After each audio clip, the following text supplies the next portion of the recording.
We're on a beach where the Cook Islanders come at the weekends at school holidays, take their picnics. It is the favorite picnicking spot. But the black rock behind me is where the souls who were not warriors took off to the next world. There was a pua tree growing here. It isn't here anymore, but it grew there for hundreds of years. White blossoms, yellow blossoms, one for each of the sexes. They waited for the full moon, and they leapt off from that rock and were purified by the moon, and then came down again and headed out to the next world. Another world out there, perhaps Avaiki, where they came from in the first place.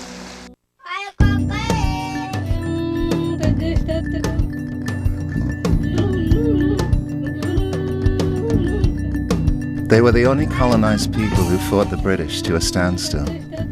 We think of the Maori as New Zealand's indigenous people, but before this most adventurous branch of the Viking Polynesians made their voyage into the unknown, beyond the tropics, their home was the Cook Islands.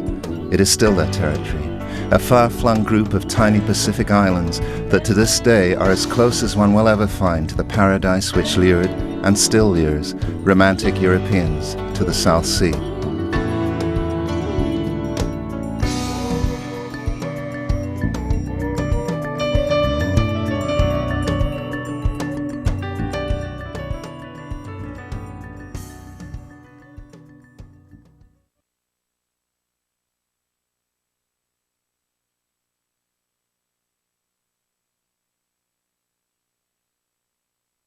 Northeast of New Zealand, scattered over 1,000 miles of the southern Pacific, lie the Cook Islands.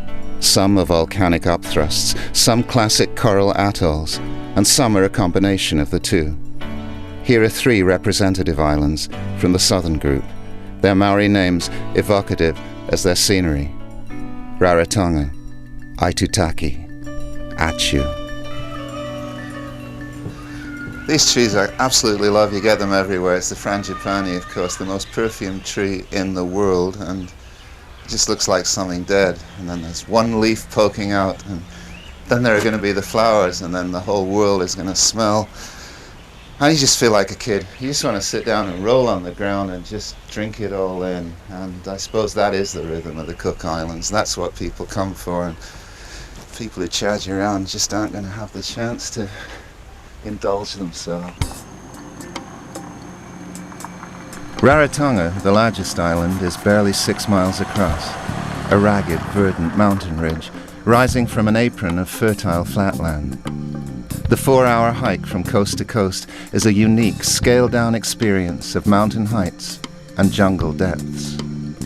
No complaint in the Cook Island. Rain or hurricane, we still walk. The guide on this trail is Pa. His blend of showmanship, authentic knowledge, and humor typifies the balance which Cook Islanders seem to strike without effort between the realities of tourist economy and the unbroken heritage of Polynesian culture. Can I bite it? No, you only cook them. The name Pa, that on me. It's in English it means Heavenly Father, please carry me to the mountain and into paradise.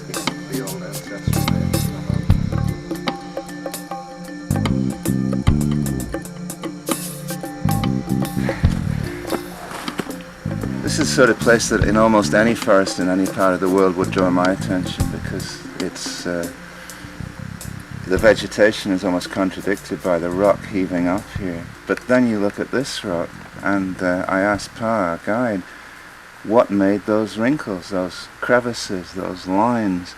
Because it looked there as if tree roots were actually following them. And he said that with the changing humidity and dryness, it's the chestnut tree roots that have actually carved into that rock, which is astonishing to me. You think of rock as being so elemental, so much stronger than the vegetable world, and that there's a case of the forest actually carving its own underground lines on the face of a rock.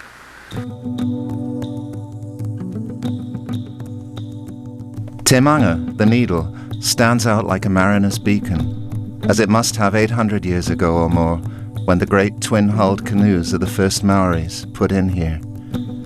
We are in jungle that is neither hostile nor neutral. It is downright welcoming, with its clean mountain streams and the arching wands of flowering wild hibiscus. Alone in these latitudes, the Cook Islands are virtually disease-free, and the ocean climate itself more temperate than tropical. It's lovely. You are totally cute now. Harmony. The orchid brings harmony.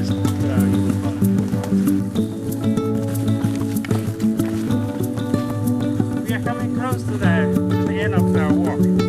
Pa told me that whenever he gets up in the hills, he's intensely aware of the presence of his ancestors. Their daring and fortitude in seeking new homes across the vast Pacific explains perhaps their resilience and adaptability in the face of Western realities.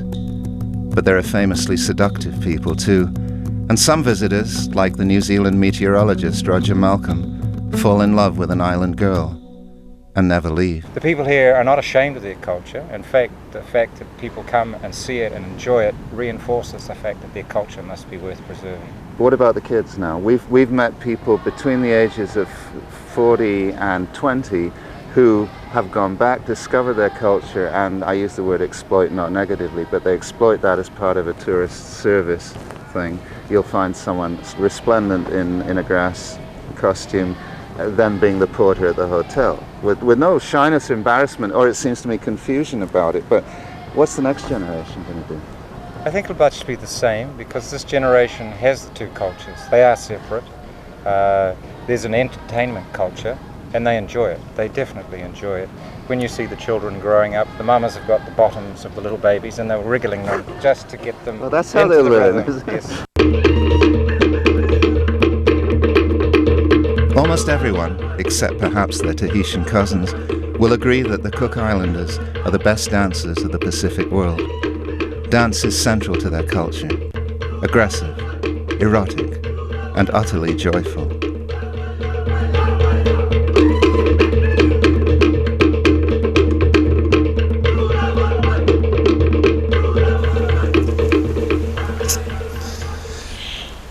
It's funny to be on one of these old maraes, which have now been redeveloped, resurrected by the cultural village. It's incredible surroundings, obviously. And those bird songs, it seems to me that the minor birds, when they drove all the other birds out, they stole their songs before they got rid of them, because you seem to hear about 24 different kinds of birds, but there only is one, alas.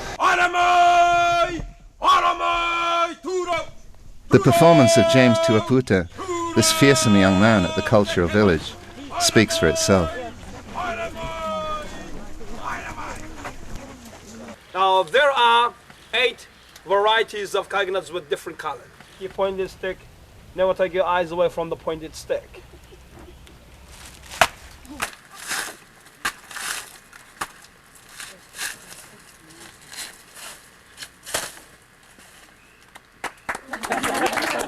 We call this pa'u mango.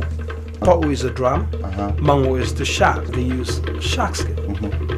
Today, goat skin, cow skin. Well, of course, warriors don't have the guts to face the sharks. So instead of using shark skin, we use the goat skin.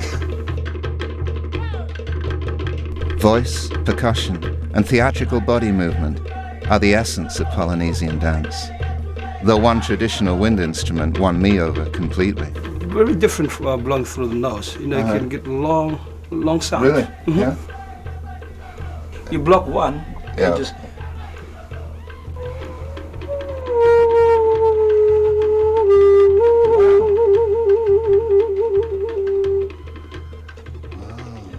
Can I get one of these?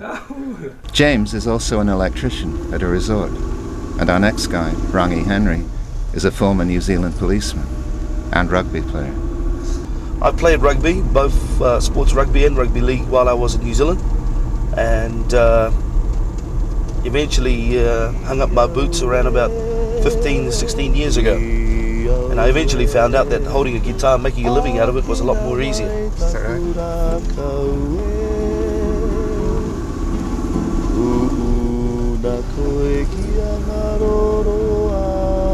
So you make your money as a singer, what, playing in the resorts or playing in bars? Or? At bars, a restaurant and bar in town, 2 nights a week, Thursday and Friday nights.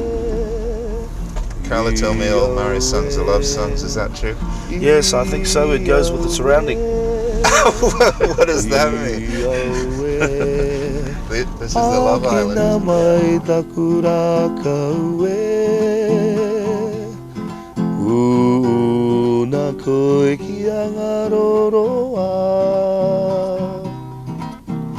Rangi Henry came home to the Cook Islands, but in the last 100 years, adventurous or disaffected Europeans have come here to find a home.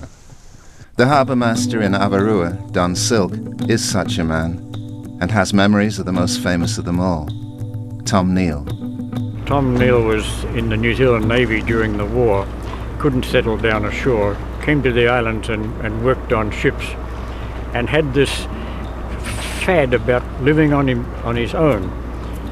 And so he managed to get to Sawara, which was uninhabited and hundreds of miles from anywhere, and you could hardly imagine a more isolated spot than Sawara. Now, people used to tell me he must be mad to want to live in conditions like that. But I said, no, he's not really mad. There are people back in New Zealand, and I guess in the States and anywhere else, who just like to live on their own out on a headland somewhere and maybe walk 3 miles to the post office once a week to get their mail. Well, Tom just went one step further than that. He wasn't mad at all. But when he hadn't had a ship for 6 or 8 months, he was very glad to see someone. But after coming on board and talking for half an hour, you could see him getting fidgety and he couldn't stand the crowd.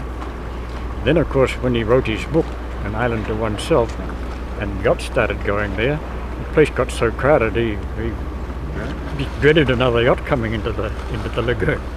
Was people coming to look at him as a curiosity? Or? More or less, yeah. And I guess he was a curiosity, but just an ordinary bloke.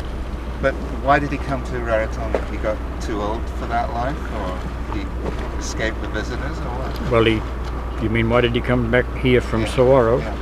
He injured his back, and he was very lucky to have a yacht visit and pick him up just at that time. Otherwise he would have been in bad shape. And the last time he came back, he was ill and went to hospital and died there. Well, he was even older than I am, and that's pretty old. But he still had all these marbles, and he was still pretty cheerful.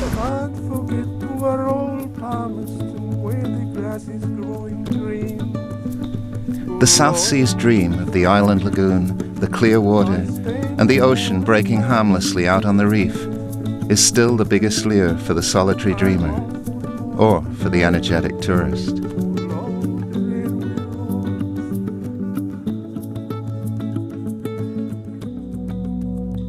Well, sometimes you just want to take your snorkel off and go really down, because not that this is very deep, but having fish swim over your head it's like having birds fly underneath you. It's a strange reversal. It's quite exhilarating, and you really enter a different dimension, I guess.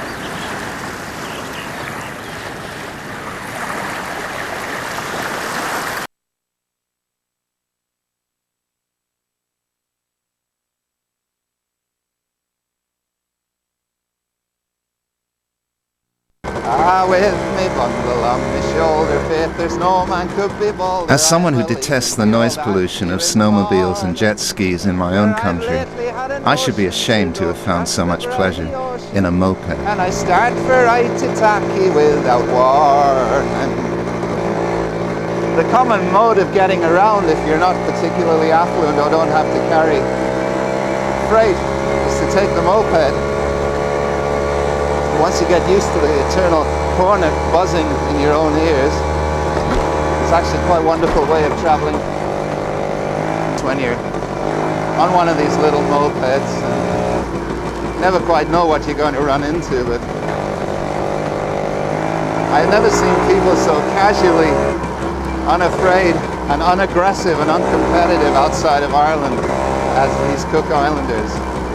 They seem to scrape by close death with a smile and a wave, and gradually you take that on yourself. The roads are really quite wonderful condition when you compare them to some Canadian roads. I could get very used to this mode of travel in a climate that is as friendly as this. Parts of this are really as reminiscent of a European country lane as they are of the tropics of Paul Gauguin's imagination and pictures. And it really often is like inhabiting two worlds at once. The thing about Attu, it seems to me in my very brief experience, is that this breeze blows through all the time. Very, very rarely that you feel any kind of anger from the elements, any fierceness from the sun. Passing under these trees, there is that which you can't capture on camera. Just the breath of the forest coming at you, which is a blend of creation and decay and the flowers. It's the sort of place that you can really fall in love with, which I'm in the process of doing. Oh, Attu, Attu, I really fall in love with you, Attu, Attu, Attu. So many travellers have called Attu the best kept secret in the South Pacific that it's a wonder it hasn't been swamped by us all. But it hasn't.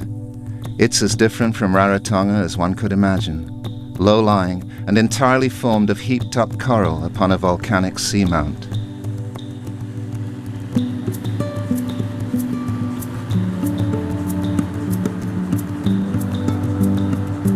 Came on a boat, you could go back with the boat, or you could wait for the next one, 5 weeks. So it was a very hard island to get to up until 1978.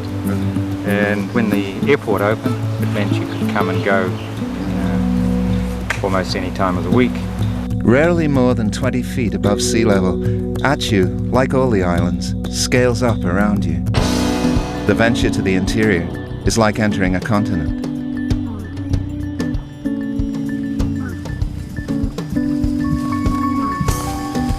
That's natural and has always been here? Yep. What's the name of the lake? It's called the lake. Oh, okay. Tiroto, which means the lake. When you have one. Well, we only have Oh, one no. lake, so it's called the lake. See that opening you can see over there? That's a tunnel that goes right through to the sea. This is 3 feet above sea level, and the water just flows slowly through the tunnel. It's acidic. Remember I told you about the water being acidic off the volcanic soil? Yeah. So it cuts through the limestone very quickly. That water action has honeycombed the old coral, creating abrupt sinkholes which connect to strange underground caverns. They had written on their hats, "Goodbye today, good luck to me." It's an underworld realm full of life and death. Bodies used to lie down here for whatever reason, though they've been gathered now under an altar of coral blocks. Passageways open to wide chambers. And here in the cave roofs nest the Attu swiftlet, the rarest of birds, which you may see hawking for insects in the sunlit coconut groves, but which relies on its echolocating cries to navigate the lightless caves. And here too lurk huge crabs, ever watchful for birds which build too low or fall from their nests.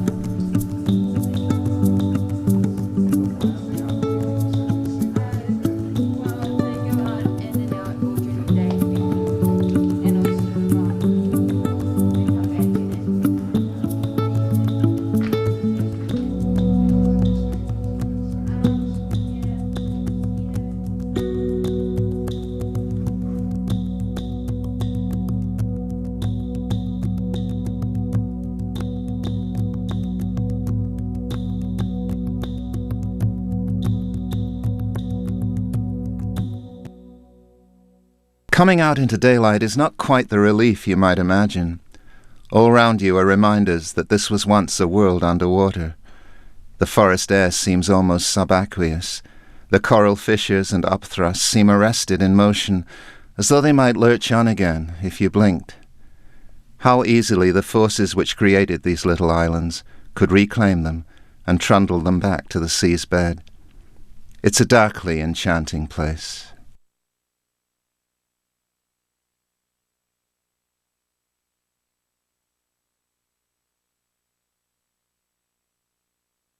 I tell you, when the telephone first arrived here in 1992, I had been without it for 13 years. And the phone arrived and was hooked up here. And I was walking down in my garden. I was around about 70 metres from the phone and it rang for the first time. I just looked and said to myself, what have we done? Attu seems still remote compared to the streets of Avarua on Rarotonga. Yet even there, the characteristic Australian and New Zealand tourists seem innocent, relaxed, and individual compared to the German, Japanese, American contingents which dominate tourism elsewhere.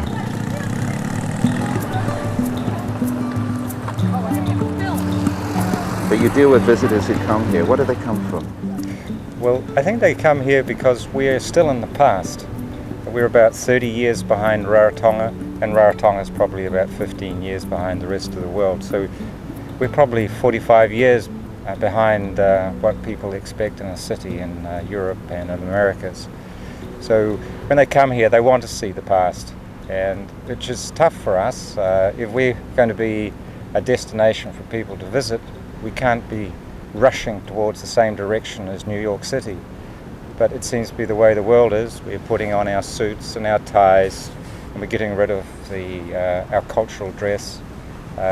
It's all changing towards being like the rest of the world. Be happy, love, be satisfied. I left you in the pink. There's many a man may want a bride. Maloney wants a drink. Every culture has its drug of choice.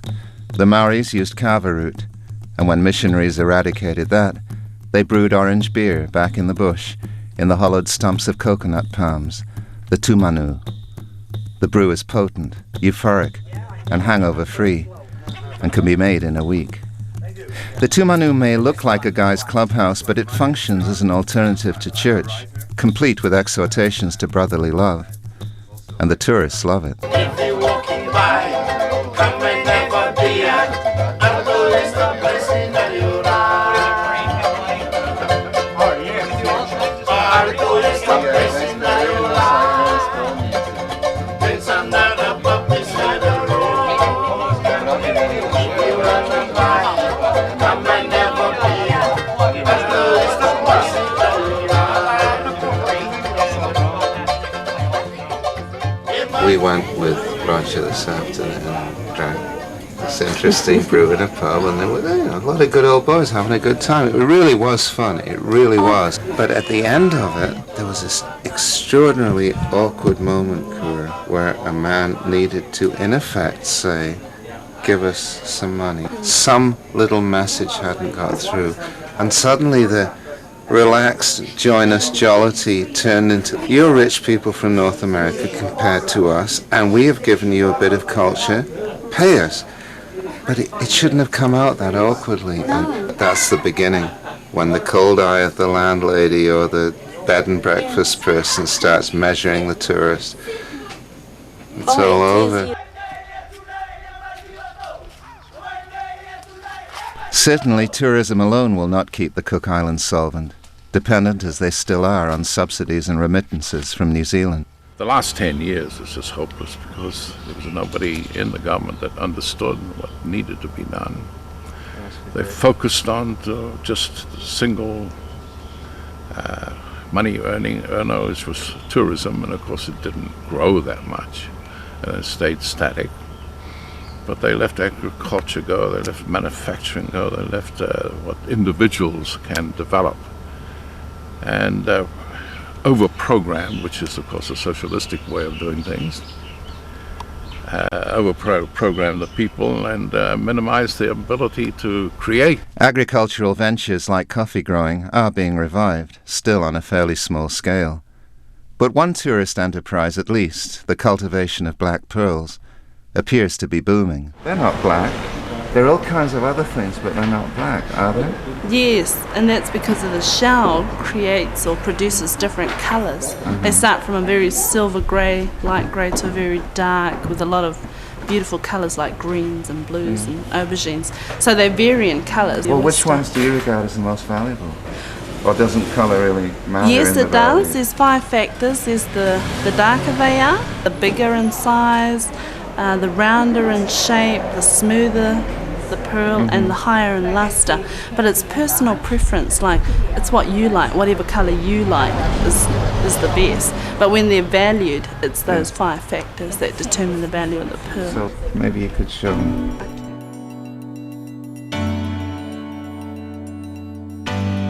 There's no accounting for tastes in the tourist business.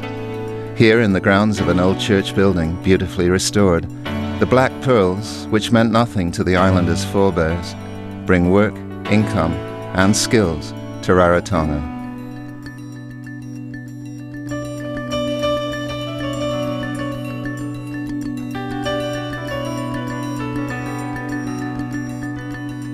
Yet, just a mile from this tourist hub, the subsistence farming of taro goes on, as it has for as long as Maoris have lived and breathed. For this swamp tuber, with its 9-month gestation, is one of the sacred foods of Polynesia.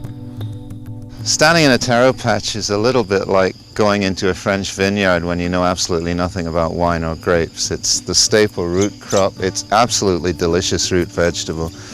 And for me, the absolute delight, the cuisine delight of the South Seas is taro leaves. It's a kind of mild spinach, usually cooked with coconut cream, and I just love it when I get back to it. But there's taro and taro, and you look at these fields and you just see taro. And I've just had a short course in being a connoisseur of taro, and I don't know if my taste buds would tell me what I learned accurately, but it's extraordinary to find it. And it's really great for you to take me around. I appreciate that a lot.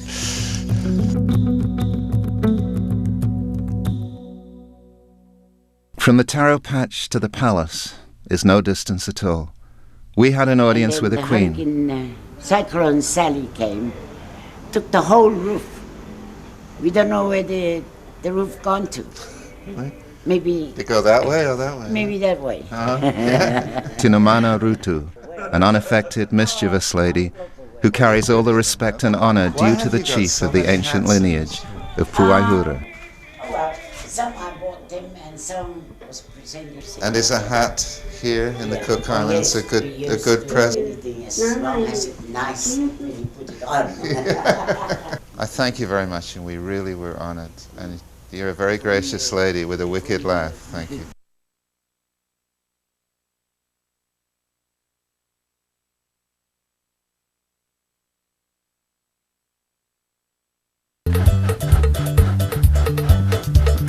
We missed the boat.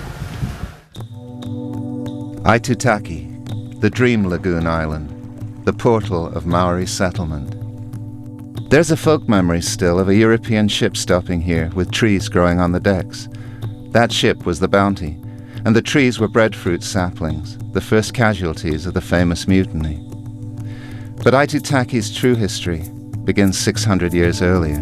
It was through this passage that Roo, the great Viking and explorer, who came here to Aitutaki, came through this gap and this channel into the lagoon beyond, storm-tossed and cloud-wrapped for days, so that his people were very fearful. He stood up in the boat and addressed Tangaroa in terms that weren't exactly as respectful as some of his followers thought they should be. Eu ia ke na te rangi Maria, kia tae tu taku tere ki utai te no.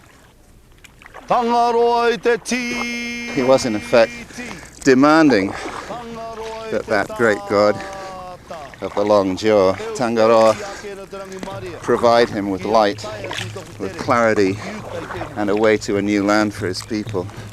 And the skies did open, and they found Aitutaki. And perhaps there was a little price to pay for that defiance of the god, or the disrespect in the tone, because as they came in over the reef, one of Roo's brothers, who had other sins on his conscience, which might also explain for the divine vengeance if it was more than an accident, he slipped under the huge canoe and was crushed. The name Aitutaki is a more modern pronunciation of a word that means broken back. So the first name actually given here, and the one that is stuck with the island, commemorates the discovery, the landing, and also the first death that happened with the settlers before they even had their feet on dry land. From the hinterland always to the coastal people, there are threats on the continent. Get on an island, you've got control of it. This is Sir Tom Davis, Harvard-trained scientist, military advisor to India in its 1962 war with China, former Prime Minister of the Cook Islands, historian, and recreator of a huge double-hulled, ocean-worthy canoe. It's the same people. They don't want continents where you don't know what's behind, coming up behind. But the islands were bases for trade, not just settlements.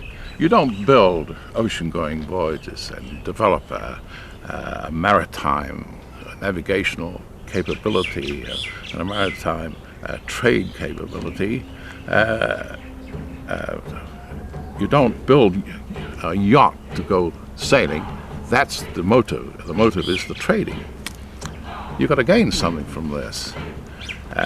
People seem to think Polynesian had inbuilt ability to navigate, an inbuilt ability to build canoes, one off and get off an island and go somewhere and do marvelous navigation and do that kind of, no, it's a whole history of maritime capability with trade as the impetus. Today's visitors come by plane and head for the coast. But the Maoris, stepping up onto the reef from an ocean as deep as Mount Everest is tall, had a real sense of the fragile miracle such a landfall is. And so must the first Europeans have felt when they waded ashore at this very spot. We call ourselves Papa'as. That's the name given to anyone who has a white skin. And it comes back from history. When the first white man arrived, that was Captain Cook. He arrived and they got the name Papa'a, and it was only later we found out what Papa'a meant. It means 4 skins. 2 words, not one. And that was because they took off the jacket, they took off the jerkin, and they took off the shirt, and then they had their own skin. So 4 skins. This rock in the Atchue Lagoon is recognizable from a sketch made by Captain Cook's surgeon. The English crew didn't linger here, though. Their interpreter believed that the feast they were invited to that evening would feature them as the main course. Island tradition insists that nothing more tasty than pork was on the menu.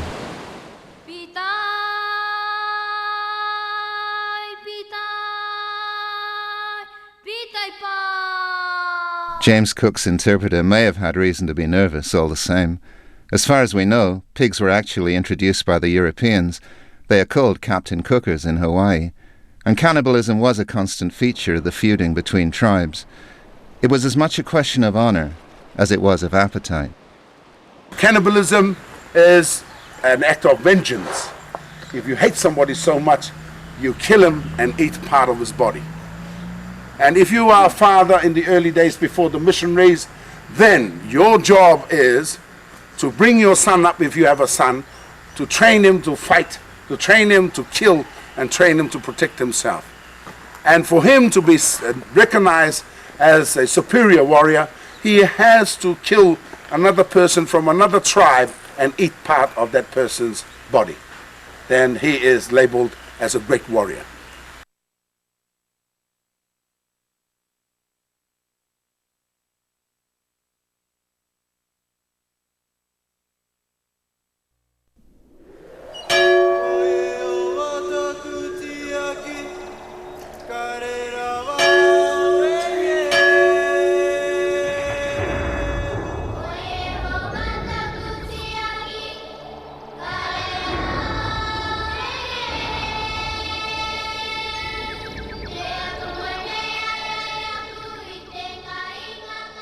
The CICC, the Cook Islands Christian Church, made the laws and enforced them here for 80 years.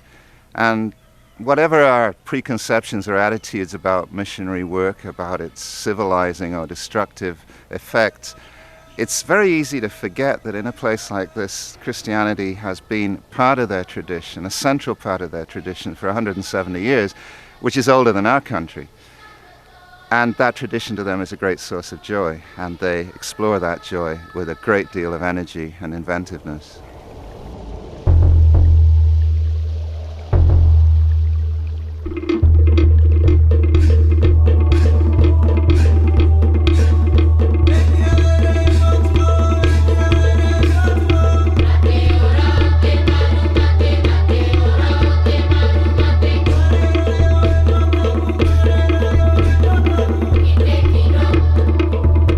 If this seems very Anglican to us, a shade too Baden-Powellish, We have to accept that this form of worship did give outlets to the Cook Islanders' sense of rhythm, choreography, and delight in costume.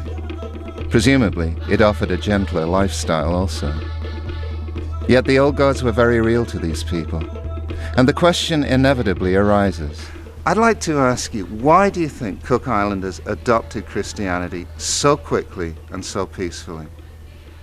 Well, you know that we have our political system, our social system. The focus is on the Uyariki. Uyariki in those days are mana. They have the authority. That's what the Christian gospel teachers try to bring in first, or try to convert the top of the hierarchy. From Tahiti, they came from Raiatea. Raiatea and the Cook Islands are the same. There is a short legend which says that Rarotonga, where we are now, was part of the Raiatea group. And that was told by one of the Taungas to John Williams, Reverend John Williams at the time, because he didn't know that Rarotonga existed. But because of this legend that Rarotonga was part of Raiatea, he thought to himself, is this just a mere legend, or is there truly an island of Rarotonga? Hey, they found out there was Rarotonga. It was through this legend. Now, in Raiatea, the system is also with the chiefly titles. From there, the missionaries from overseas tried to succumb the top of the hierarchy, and they did. Now, through that, it was easy here. Once you get the top people changed, likewise, the whole hierarchy of the people will just follow suit.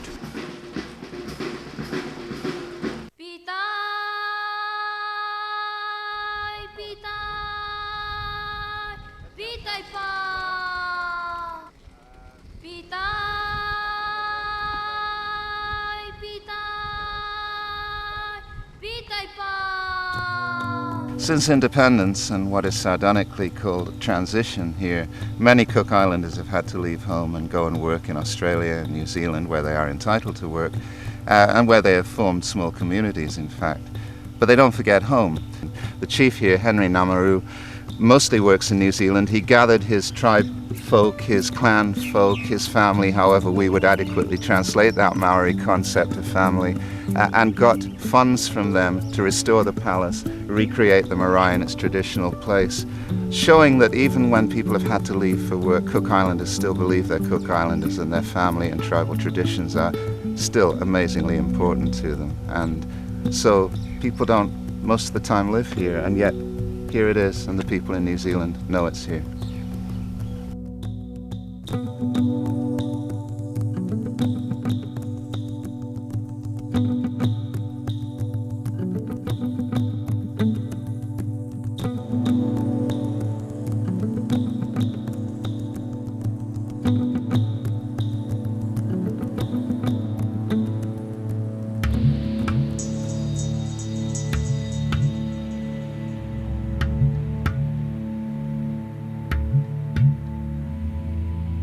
Before the missionaries arrived here, our ancestors lived in the valleys. This is where they have their meetings, and this place was sort of like a holy place to them.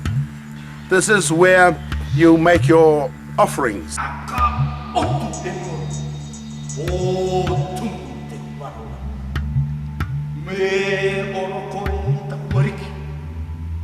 Even today, there is a taboo and a curse from this line up to there to enter these grounds.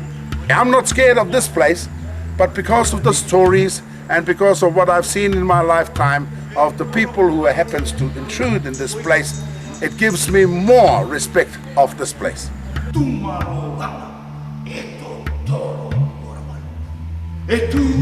Today, when there is an anointing or a crowning of a new chief, that ritual is performed on this ground. Why this place? Why not the church? I'll leave it at that. The ancestors are so important here. Some Cook Islanders can recite their family trees precisely and without gaps or guesswork, back to the 13th century, our time. But the beloved and honoured dead are around them in more than spirit. You have your own coconut grove. How old would these trees be? Rangi, it would be very strange to people from my culture to find family graves in the family garden. I think we're a culture that is very afraid of death, and it's very moving to someone like me to come to a place and see the beloved dead lying so close to the place where people live. Has it always been that reality? Yes, I think the spirit of the person still lives on.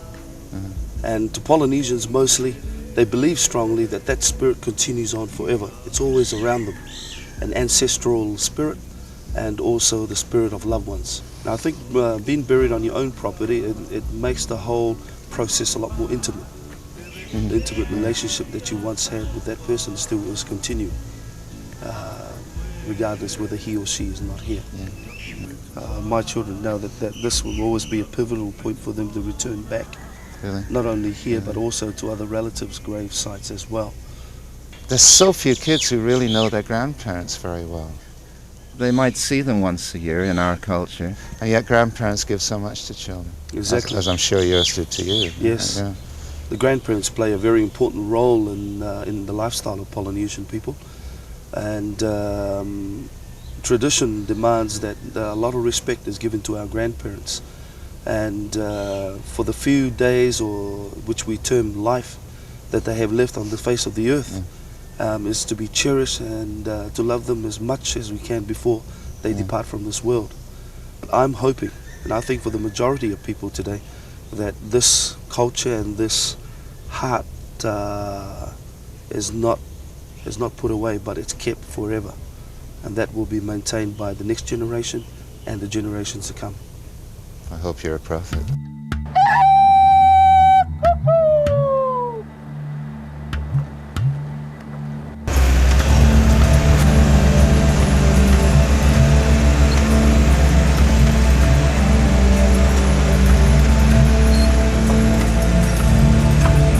The Land Rovers and Jeeps which carry their tourists to inland beauty spots use a road which was built by order of a great chief called Toi all round the base of the hills 850 years ago.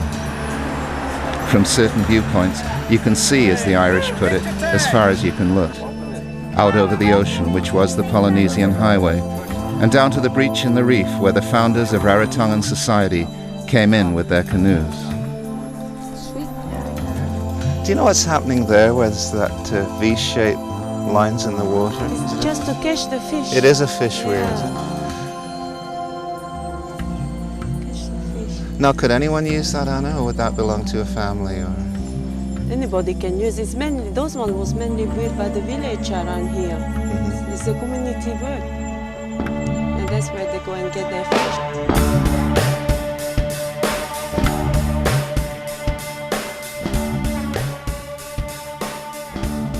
the fish survive, for the Maoris have always practiced conservation, closing off sections of the lagoons periodically so that stocks can replenish.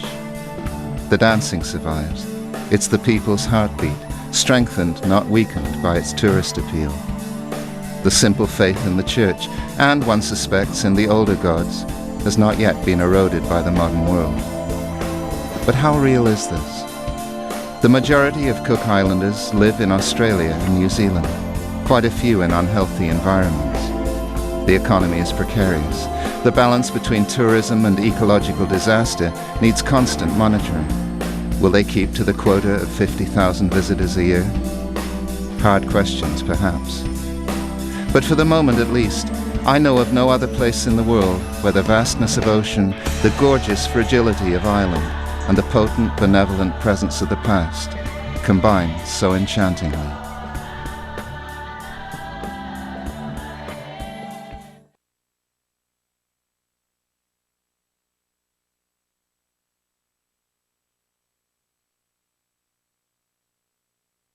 What you learn when you're in a place that's so astonishingly rich is that it's the tiny things that you find for yourself, it's the little details, it's well, William Blake said that you can find infinity in a grain of sand, and I think you can find it in any small thing that you found for yourself, because it called out to you in a way. That may seem a romantic way of looking at the world. I see nothing wrong in a romantic way of looking at the world, and the Cook Islands certainly encourages that.